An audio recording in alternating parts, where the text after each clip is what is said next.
hello friends मोर चेनेलলৈ আপোনালোক সকলোকে স্বাগতম জনাইছো फ्रेंड्स আজি মই এটা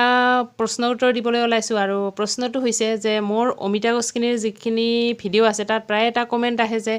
মই এই অমিতা গছখিনিৰ মানে গুটিটো কৰ পৰা লৈছিলো বা অমিতা গছৰ গুটি ক'ত পোৱা যায় এইটো প্ৰশ্ন প্ৰায় মই পাওঁ আৰু সেই কাৰণে আজি মই ক্লিয়াৰ কৰি দিও যে মই অমিতা গছৰ মানে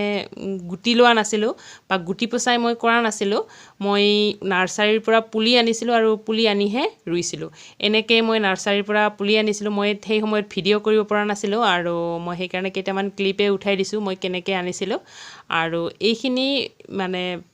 এনেকৈ পেকিং কৰি আনা হৈছিল কাৰণ ইয়াতে 350 পুলি আছে আৰু নাৰ্সাৰীখন মোৰ মানে ঘৰৰ পৰা বহু দূৰ হয় আৰু সেই কাৰণে মই এনেকৈ মানে ভালকে লৈ আহিব লগিয়া হৈছে আৰু এই পুলিখিনি অনাৰ পিছত মই এইখিনি ঘৰতে কেইদিনমান ৰাখি তাৰ পিছতহে ৰুইছিলো কাৰণ পুলিখিনিৰ বয়স আনাৰ সময়ত 30 দিন আছিল কাৰণ মোক লাগিছিল 35 দিনীয়া বা 35 দিনতকৈ অলপ বেছি সেই কাৰণে মই এইখিনি গোটেইখিনি পুলি একেলগে আনি মানে ৰুইছিলো কাৰণ নাৰ্সাৰীত মানে হিহতে 30 দিনৰ বেছি ৰাখিব খোজা নাছিল মই আগতে অৰ্ডাৰ কৰিছিলো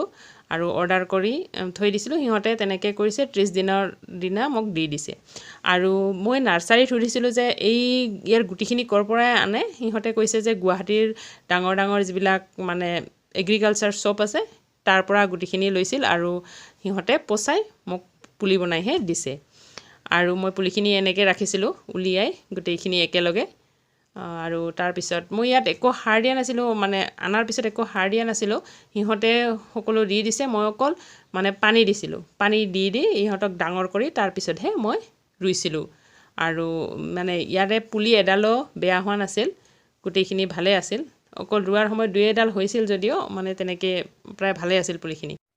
আৰু ধুনিয়াকৈ ডাঙৰ হৈছে গুটেইখিনি আৰু ডাঙৰ হোৱাৰ পিছতহে মই এইখিনি ৰুই দিছিলো আজিলৈ ভিডিওটো এইখিনিয়ে নেক্সট ভিডিওলৈকে বাই